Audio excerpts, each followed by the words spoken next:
Hi, I'm Kathryn Muensterman. And I'm Anastasia Reisinger. And this is Room to Grow. According to the U.S. Department of Agriculture, only 3.2 million farmers produced food for the nearly 314 million Americans in 2012.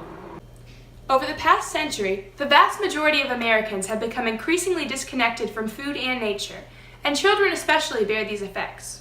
Due to this disconnect, students today, especially low-income students, lack well-rounded diets, hands-on environmental education, and the cooperation and leadership skills they may gain from this outdoor education. The addition of flower and vegetable gardens to schools bears the potential to enrich students in all these areas.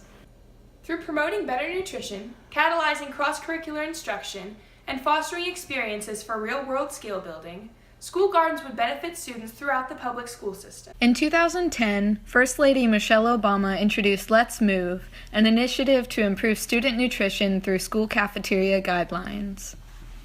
These efforts arrived at an imperative time for America's health.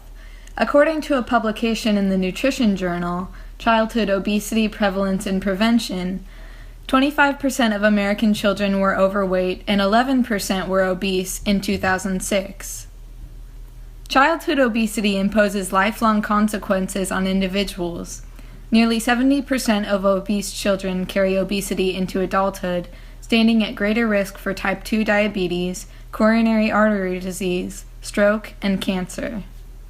Clearly, these statistics necessitate an effort like Michelle Obama's, but in many cases the guidelines established under Let's Move present obstacles in both finance and appeal that outweigh the actual benefits of the initiative. By contrast, school gardens present a natural and likely more effective solution to battle unhealthy eating habits. Raising vegetables allows students to eat healthy lunches, engage in physical activity through yard work, and learn how to cost-effectively prepare healthy foods. Started early, these healthy habits can carry on into adulthood and create a healthier, more food-conscious public. Many schools cannot afford to spend money on healthy, fresh vegetables from regular suppliers, and critics argue that public education budgets restrict the use of gardens. However, after making the initial investment, schools that create a sustainable source of nutritious foods through self-run gardens can save money by avoiding additional costs associated with traditional retailers.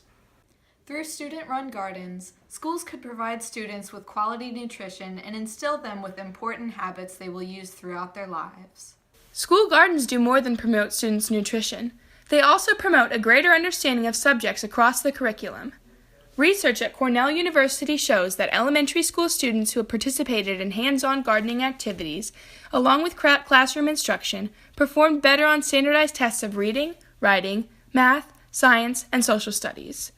Students who garden show heightened critical thinking skills and increased receptiveness to all academic disciplines. As students build on their knowledge throughout their years of learning, they can interact with the gardens at every step. For example, a fourth grader who learns that photosynthesis involves light and water to make food for the plant can then return to the garden in 8th grade as he learns how the process works on a chemical level. Children's math and reading skills can also develop as young students calculate the volume of plants needed to feed their school, create recipes, and relate the causes and effects of their interaction with the gardens on a visible and micro scale. While some may say that school gardens remove valuable time from the classroom, hands-on gardening activity in actuality provides intriguing learning opportunities throughout every subject and throughout their academic career. Aside from the nutritional and academic advantages they receive, students who participate in school gardens also develop practical lifelong skills. In Cornell University's study, researchers found that students who practice gardening improved in the areas of working in groups and self-understanding. As students work as members of a team toward a common goal, they learn about their own capabilities and others, learning how to incorporate their specific skills into a cohesive effort. Children with learning disabilities also benefit from gardens through improved organization, teamwork, and relationship building. In a separate study of 2 elementary school gardens in Tucson, Arizona, researchers found many positive effects of effective and playful labor. According to Sarah Moore, author of School Gardens as Sites for Forging Progressive Socio-Ecological Futures, these children, even the initially reluctant, learned and retained information about the gardening and composting process. Several of the children grew to take on leadership roles in the garden and engage other students in the process. From work ethic and self-esteem to improved interaction with classmates, gardening enables students to developing lasting personal qualities and social skills.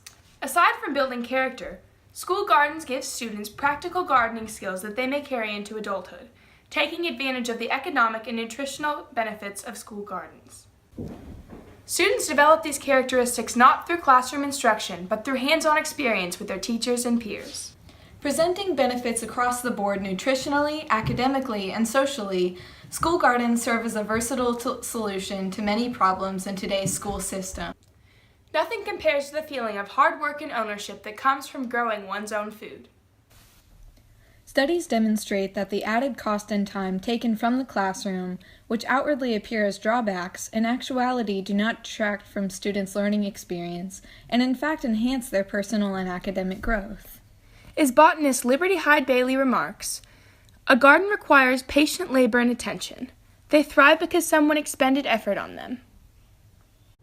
Much like children, gardens require effort and care. However, much like gardens, children require an expended effort to allow them to thrive at their full capacity.